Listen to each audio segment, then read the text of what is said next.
Parents, what would you do if you found out your son was a rapist or serial assaulter? Story 1. A friend who is also a parent walked in on her son abusing a very small child. She straight away called the police, as in called minutes after the act. That was 20 years ago, and as far as I know, he's still in jail. I'm deeply sorry to hear about your friend's painful experience. Her swift and courageous action is commendable, as it undoubtedly saved many other children from being hurt. I cannot imagine the heartbreak and turmoil your friend must have felt when she discovered her own child committing such a heinous act. I only hope that she has found peace and support during the last 20 years and that the small child who was abused received the necessary help and care. It's saddening to hear that her son is still in jail, but justice must be served in order to protect society from those who would harm the innocent. Sending love and support to your friend and to all who have been affected by this terrible ordeal. Story 2. I'll tell you what my father's mother did, and then you can do the complete opposite. My father molested me for 7 years every night and had over 500,000 hits of LTP, RN on a desktop computer plus floppy disks dating back to 1997. I was born in 1995, for reference. This lasted every night from 2000 to 2007, when my mother forced him to get sober. In 2009, when she divorced him after surviving cancer twice, my uncle figured out I was being abused as a child because he was abused the same way as a child himself. This was an uncle on my mom's side. He helped me call the police and put my father in prison. My father's mother, however, decided to take his side. She said that I lied and that I was trying to ruin his life. I was around 14 when he went to trial in 2010. I did not attend the trial because he got a plea deal and the abuse charges were dropped. Anyway, his mother said that I planted the LTP RN on his computer to frame him. She then said he was a good Christian boy who could never do what he was accused of. She then proceeded to disown me, as did the rest of his family. I didn't just lose my father, I lost that entire side of the family. I haven't spoken to them since 2009.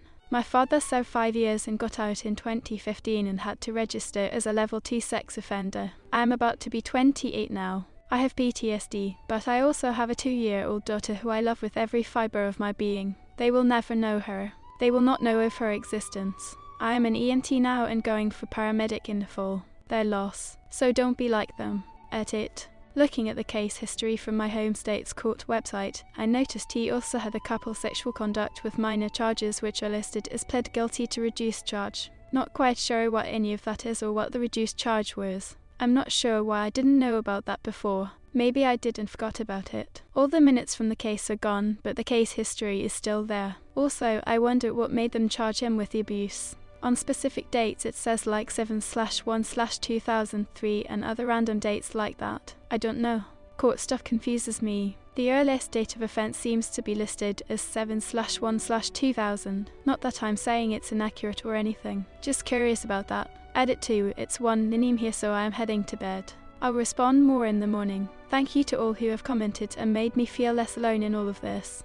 I am deeply sorry for what you went through as a child and for the way your father's family treated you. It takes immense strength and courage to come forward and report abuse, and it's unfair that you had to lose so much because of it. But I am so proud of you for not letting it define you and for choosing to pursue a career that helps others. Your daughter is lucky to have such a resilient and loving mother. Keep pushing through and know that there are people out there who believe you and support you. Story 3. My grandma used to say that she would call the police on anyone in her family that would do that sort of thing. That was until I told her about what her son did to me when I was a kid. I had to leave my home and I became a pariah to the whole family, receiving nasty messages and everything. People say that they believe the person, especially if it was a child. They say that they'd call the police. It's all talk. The moment that the image in their head of their son or brother or father is threatened, they go into defense mode. It's easier for them to see you as a manipulative liar than it is to see him as the kind of person who would do something like that. She died thinking that I was a liar, and the relationships I have with that whole side of the family, including my own mother, are ruined. The repercussions of me telling the truth about what he did to me is worse than the actual abuse, and honestly I think that's the hardest part. Sorry for being a dick, but I hate that.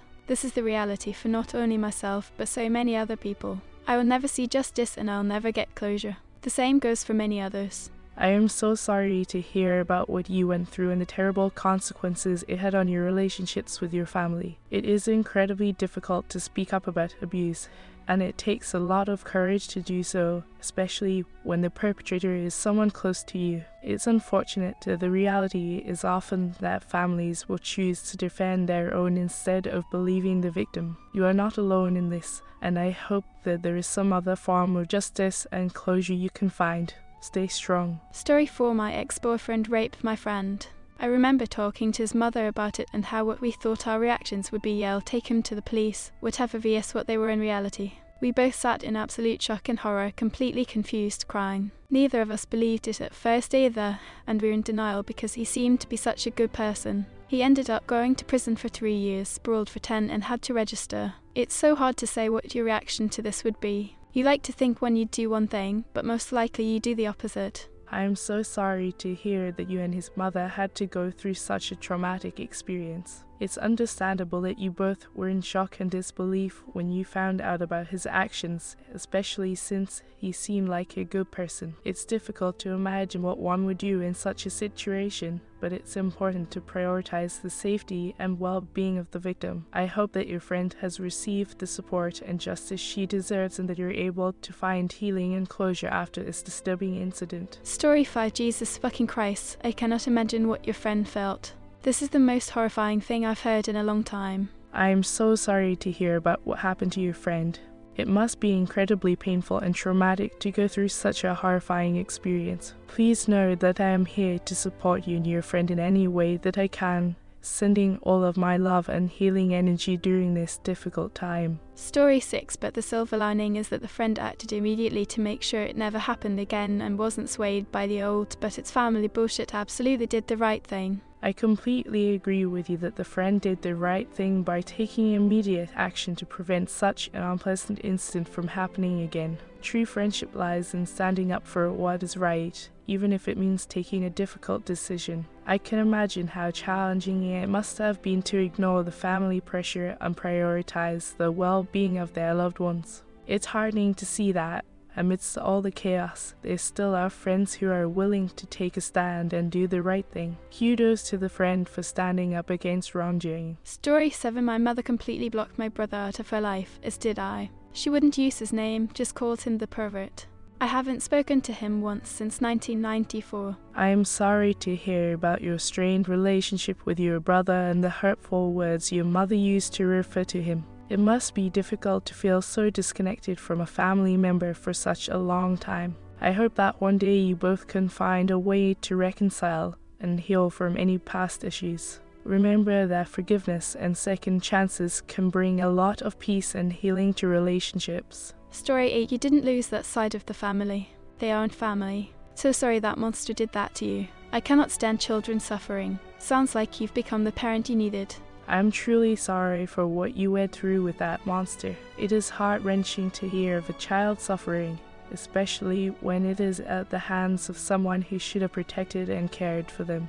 It's admirable to see how strong you've become as an adult and how you've turned your painful experiences into a source of strength and love for your own family. Remember, family is not just defined by blood or genetics, but by the love, care and support that we give and receive from those around us. Story 9. I have an uncle, and before I was born my family learned that he had repeatedly harmed my cousins when they were young children. He went to jail but was released by the time I was like 5. The only people to forgive him were my grandparents. They believed he was possessed by the devil but that he was better now. They kept inviting him around and my parents would immediately leave if he was there or spent the entire night guarding me and my sisters in a separate room until we could leave. I didn't even know about him until I was 13 when my cousin, one of his daughters, died.